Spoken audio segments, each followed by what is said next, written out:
L'œuvre de la justice sera la paix, et le fruit de la justice le repos et la sécurité pour toujours. Ésaïe 32:17. Dieu est un Dieu de paix, et le Saint-Esprit engendrera dans votre cœur, dans votre esprit, un sentiment croissant de la paix céleste. Vous constaterez que cette paix s'approfondit chaque fois que vous mettez à prier. Vous priez une fois, deux fois, trois fois, et vous verrez que votre paix intérieure dans votre esprit augmentera. Ce sera la preuve de la volonté de Dieu concernant la question ou le besoin dont vous êtes préoccupé. De plus, vous aurez parallèlement à cela un sentiment croissant de la présence de Dieu avec vous. Cependant, pour être davantage assuré de la volonté de Dieu, nous pouvons avoir encore d'autres preuves.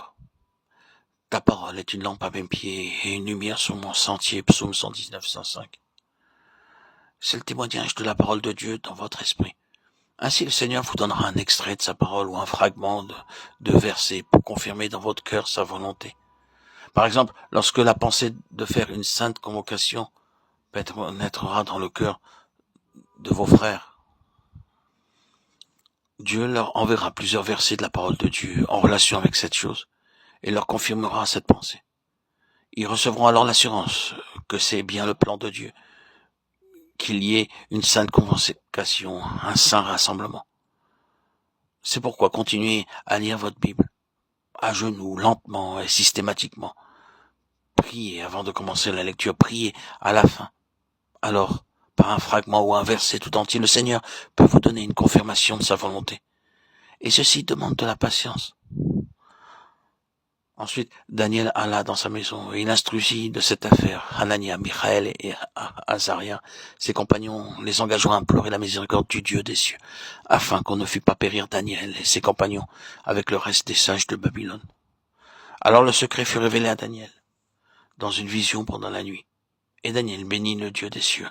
Daniel 2, 17-19. Le témoignage des autres croyants peut être une preuve de la volonté de Dieu.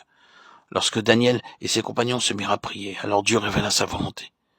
C'est alors qu'ils prient en commun en tant que croyants liés les uns aux autres que Dieu révéla sa volonté. C'est l'évidence qui s'obtient en priant en commun entre ceux qui sont spirituellement mûrs. Ainsi, en priant ensemble afin de s'assurer de la volonté de Dieu, nous pouvons avoir le privilège de prier entre frères en tant que serviteurs de Dieu. Et il nous suffit d'attendre patiemment au Seigneur jusqu'à ce que nous ayons tous la même pensée, le même témoignage. Mais cette unité est engendrée en nous lorsque nous sommes sur nos genoux et non pas assis ou couchés sur un divan. Nous prions ensemble. Le Seigneur nous donne alors la connaissance de sa volonté lorsque nous prions ensemble en tant que collaborateurs et serviteurs de Dieu.